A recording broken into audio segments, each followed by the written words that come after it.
ஆகலாம். எங்க சுத்தினாலும் இங்க வந்து தான் ஆகணும்னு எனக்கு தெரியுமே. வீர்ல பாதியை வாங்கி குடிக்கிறதுக்கு வந்திருக்க. இதுல எனக்கு பில்டப் டேய். கொஞ்சம் லேட்டா வருவாங்கன்னு நினைச்சேன். இப்பவே வராங்களா? எனக்கு எரிச்சல் வருது உன்னை. நான் கெட்ட வாரத்துல திட்டி போயிருவேன். அப்புறம் மன நிக்கிற ரத்தம் கொதிக்குது உன்னை பார்க்க. போயிரு. போனா கூட போயிட்டு வாங்க. அவங்க வந்துட்டு போனதுக்கு அப்புறமா ஃபோன் பண்ற. வீட்டுக்கு வாங்க. வெளியே போயிரு நீ, வெளியே போயிரு நீ. ஓ மாமியார் ஓரகத்தி இங்க வீட்டுக்கு வருவாங்களாம். நாங்க வீட்டை விட்டு வெளியே போனோமா? ஊத்து விட்டு ஓட விட்டுருவேன். சரிப்பா. நீ நினைச்சுக்கிறியா நீ? போ சாப்பிட்டு அப்புறம் நான் பேசிக்கிறேன். மா நான் கெஞ்சி கேக்குறேம்மா, நீ எதுவும் பேசாத. யப்பா இங்க வா. ஏற்கனவே நான் பட்ட அவஸ்தை பத்தாதா மேற்கொண்டு நீ வேற கரண்ட் கம்பியில கோர்த்துட்டு போறாரா மாப்ள. இருந்தாலும் பாத்துக்கிறேன்.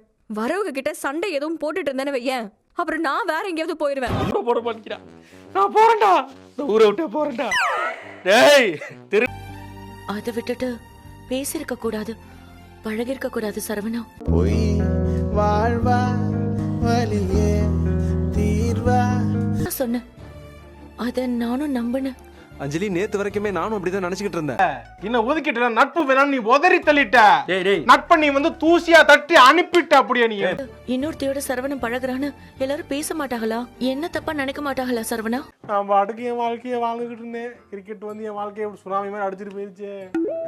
இங்க பாரு அஞ்சலி, உன்னை பார்த்ததுக்கும் அவ கூட நான் வாழ மாட்டேன்னு சொல்றதுக்கும் எந்த சம்பந்தமும் கிடையாது. புரியுதா? புரியுது. புரிஞ்சுக்க, தெரிஞ்சுக்க, கரெக்டா இருந்துக்க.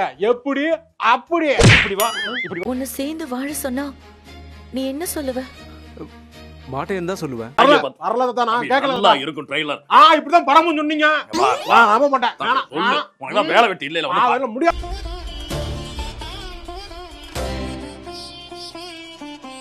அவ்வளவு இலக்காரமா போச்சா? ஏய் கையர். ஆமா. அதுக்கு தான் நீ பிளான் பண்ற. உன்னை நான் கல்யாணம் பண்ணி அஞ்சலி. சும்மா நல்லா பார்த்தாலும் பரவாயில்ல. நேற்று தோத்து போயிட்டோமா, தெரி பார்க்கும்போது எரிச்சலா இருக்கு எனக்கு. என்ன பண்றதுன்னே எனக்கு தெரியலையே.